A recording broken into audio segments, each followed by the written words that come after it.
Subscribe करें और bell icon जरूर दबाएं। राजस्थान में विधानसभा चुनाव 2023 का दंगल शुरू हो गया है। ऐसे में पल पल की खबरें देखने के लिए बने रहिए हमारे साथ। आज की ताजा खबर। दिल्ली से भाजपा के प्रदेश उपाध्यक्ष कपिल मिश्रा का विरोधियों पर जमकर प्रहार। भाजपा के आसपुर विधायक गोपीचंद मीणा के नामांकन पत्र दाखिल करने के बाद जनसभा को किया संबोधित। न आप को बख्शा, न बाप को बख्शा, न कांग्रेस को बख्शा, न इंडिया ग्रुप को बख्शा।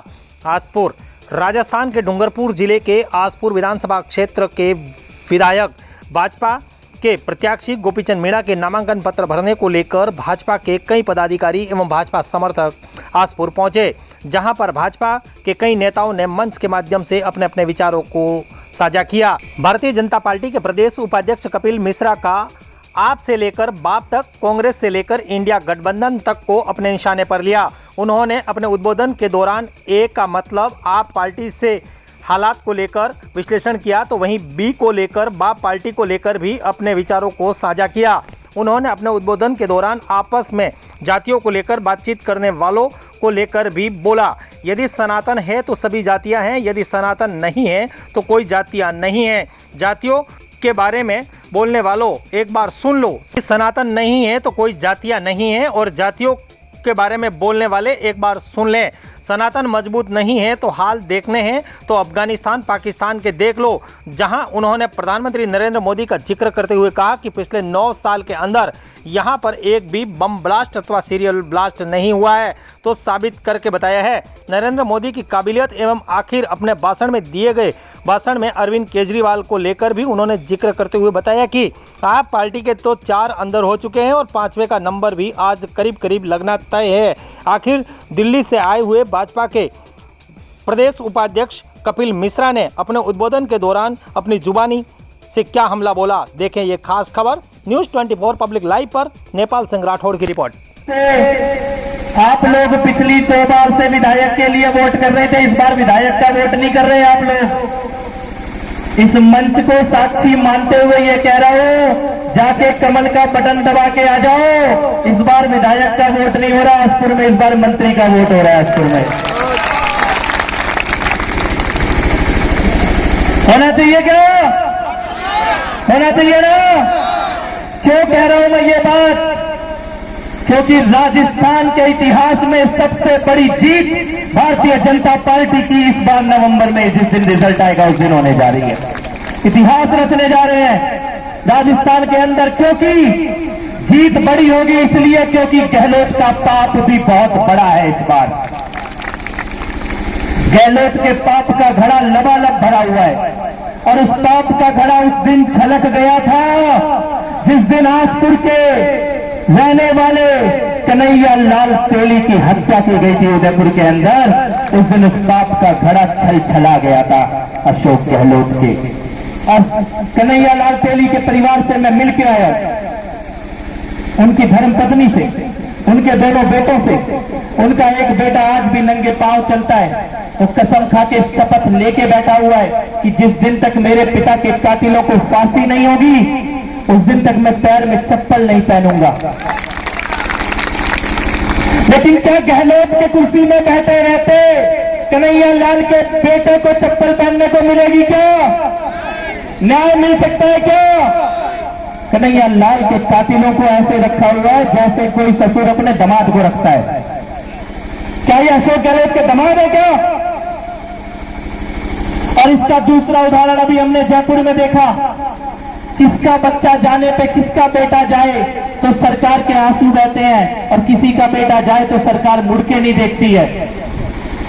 ये पहचान देख के, नाम देख के, धर्म देख के, जात देख के, उसके बाद अशोक गहलोत की आंखों में आंसू आते हैं। एक का बेटा चला जाए तो सरकार मुड़ के नहीं देखती, और दूसरे का बेटा जाए तो एक्सीडेंट में भी 50 लाख रुपए। बोलो ये पाप किया है गहलोत ने कि नहीं किया है? किया ये पाप की नहीं किया है? और गहलोत सरकार के भ्रष्टाचार के बारे में आपको और हमको कहने की जरूरत नहीं है। कांग्रेस के नेता अपने आप गली में डंका लेके घूम रहे हैं, कितना भ्रष्टाचार हुआ है। सही कहा था भाई साहब ने, 5 साल ये सरकार होटल में बैठी रही, अपनी कुर्सी बचाती रही, एक दूसरे के ऊपर आरोप और प्रत्यारोप करते रहे। इन्होंने राजस्थान की सुध नहीं ली। इन्होंने कोरोना के काल में राजस्थान की शुभ नींव ली, इन्होंने उसके बाद राजस्थान के आज ही आपका वोट मांगने आए हैं। और जहां ये खुद वोट नहीं ले सकते वहां इन्होंने अपनी कठपुतलियां खड़ी कर रखी हैं। मैं आपसे ये कहना चाहता हूं आसपुर के निवासियों से, अपने घर में अपनी चौपाल में बैठ के सोचना कि बाप का असली बाप कौन है। ये सोचना, क्योंकि मैं दिल्ली से आया हूं, दिल्ली में ए है, यहां पे बी है। उसको दिल्ली में मौका दिया, आज भागा भागा फिर रहा है, उसके 4 जेल में बैठे हुए हैं।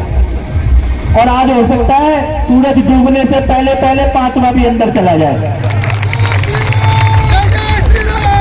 बोलो ऐसा यहां देखना चाहिए, देखना चाहते हो क्या? होने देंगे क्या आसपुर की धरती पे, डूंगरपुर की धरती पे होने देंगे क्या?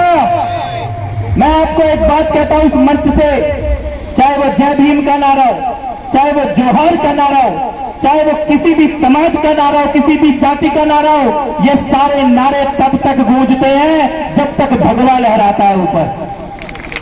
जिस धरती पर भगवा हट गया उस धरती पे जय भीम भी हट गया। और अगर किसी को इस बात का भरोसा ना हो तो ये थोड़ी दूर पे, बहुत दूर नहीं है यहां से, वो पाकिस्तान।